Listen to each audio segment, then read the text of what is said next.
Bom dia para todos. Todos tenham passado aí um final de semana maravilhoso com dias muito bonitos, tanto no sábado quanto ontem, no dia de domingo. Bom, essa semana agora que passou, não tivemos futebol, do Campeonato Brasileiro. Futebol continua tendo todos os dias na TV. Como foi uma data FIFA, então houveram jogos pelas eliminatórias da Copa do Mundo, na Rússia, jogos na Europa e jogos aqui no nosso continente, na América do Sul. Um jogo que teve uma expectativa muito grande de ser um bom jogo, que acabou não sendo, foi o jogo entre Argentina e Uruguai. Comecei a ver o jogo achando que ia ser um bom jogo, mas o jogo foi muito ruim, um jogo de péssima qualidade. O jogo do Brasil, um jogo também ruim no primeiro tempo, melhorou depois da entrada do Felipe Coutinho, que está sendo bajulado, protegido pelos colegas de seleção por conta da situação que vive nesse vai ou não vai para o Barcelona. Enfim, agora tem mais ainda essa semana mais um jogo, mais uma data FIFA, e o Brasil vai jogar contra a Colômbia agora. Então permaneceremos aí até o próximo dia 7 sem jogos pelo Campeonato Brasileiro. No dia 7 haverá um jogo muito importante, que é o primeiro jogo da final da Copa do Brasil entre Flamengo e Cruzeiro. Os ingressos já foram todos esgotados, lotação máxima do Maracanã nos dias de hoje, e está aí o sonho do Flamengo de conquistar, dar o primeiro passo em busca da conquista do 4º título desse torneio. O Flamengo faz esse jogo no dia 7, também está participando dessa paralisação, é claro, mas essa paralisação foi até boa porque agora serão jogos seguidos, jogo dia 7, dia 10, dia 13, enfim, volta a maratona toda de novo. Então essa parada chegou a ser, de certa forma, boa para os clubes. No caso do Flamengo, por exemplo, o Flamengo pega o Cruzeiro, agora no dia 7, às 21h45, certamente é o jogo da TV. No dia 10, joga com o Botafogo às 19 horas. E no dia 13, joga com a Chapecoense pela Copa Sul-Americana. Ou seja, batida direta. O Flamengo está prejudicado por conta para esse jogo contra o Cruzeiro, está prejudicado por conta da expulsão, da suspensão do Guerreiro e da lesão do Viseu, que dificilmente vai jogar. Não sei como é que o treinador vai resolver isso aí. Vai botar Paquetá de falso 9? Não sei. Nesse momento, às vezes as coisas aparecem assim com a cara de que vai dificultar, mas de repente é um sinal positivo para o Flamengo. Quando não se acredita, aí que as coisas acontecem. Paquetá de 9, a tendência é que não tenha uma boa performance. Mas vamos esperar o jogo acontecer para a gente poder ver isso. Os próximos jogos aí de Vasco da Gama, por exemplo, o Vasco joga no dia 9, às 18 horas, com o Grêmio. Esse jogo está previsto para São Januário, mas será com portões fechados. Aquela punição rigorosa que havia no início já abrandou, e o Vasco vai jogar esse jogo aí, o primeiro de uma série, acredito, em São Januário, porém com os portões fechados. Isso no dia 9. No dia 17, o Vasco joga às 16 horas lá contra o Corinthians. Um jogo também interessante. E no dia 25, o Vasco joga também lá contra o Sport.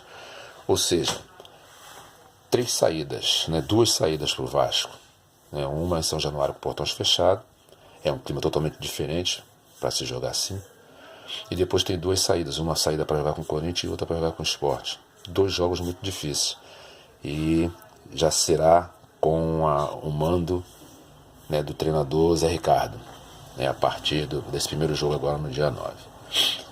Flamengo, o Botafogo no caso, o Botafogo terá agora também nessa volta, depois dessa parada, no dia 10, encara o Flamengo pelo Campeonato Brasileiro.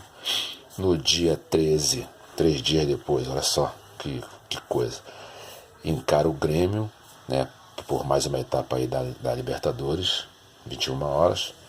E depois o Botafogo sai no dia 16 para pegar o Santos. Quer dizer, sequência também dura para as equipes né, daqui do Rio, falando mais daqui do Rio. O Fluminense no dia 10 pega o Vitória lá no dia 10. Depois pega pela Sul-Americana. O Fluminense joga com tal de Liga de Quito. Não sei, nunca ouvi falar, né? Mas essa Sul-Americana, esses torneios aí, estão nos apresentando aí outros clubes que não haviam participado, nem faziam parte do cenário para nós, né? Do Campeonato Sul-Americano. Tá aí, o Fluminense vai jogar no dia 14, né?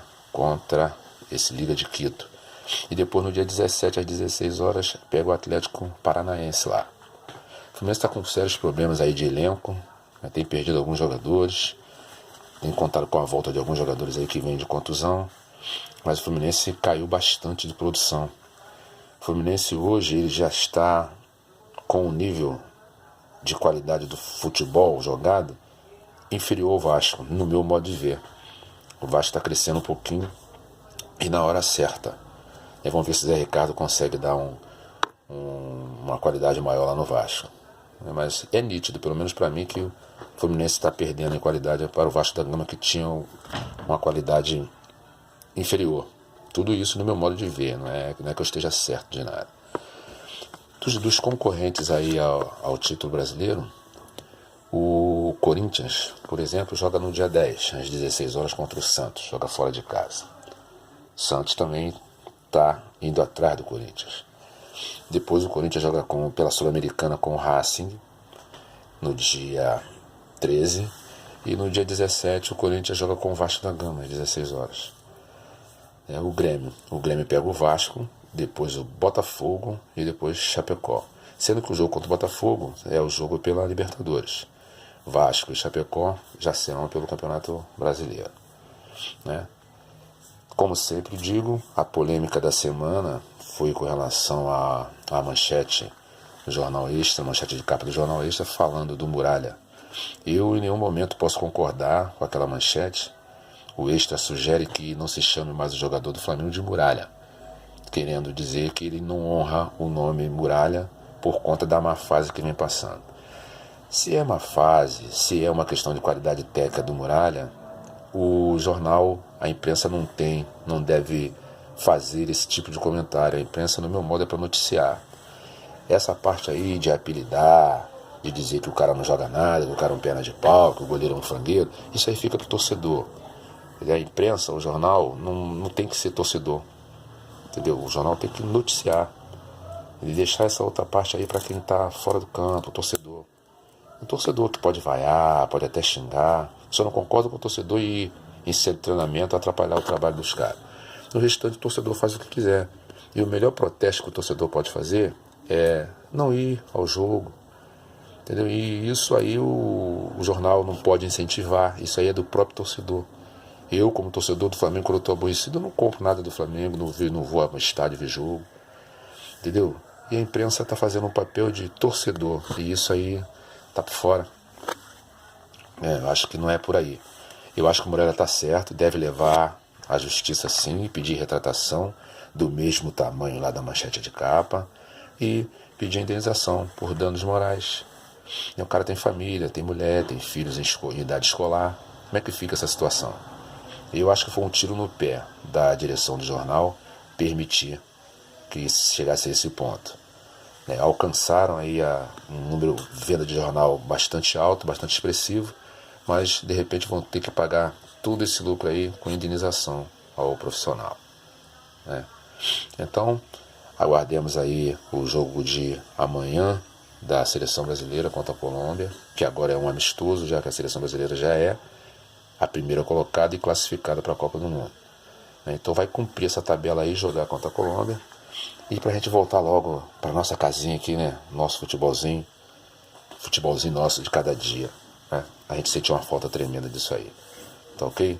No mais, eu desejo a todos aí uma semana de muita luz, de muita paz, um mês de setembro também de paz e de tranquilidade que andamos precisando. Tá ok? Bom dia para todos. Fiquem na paz.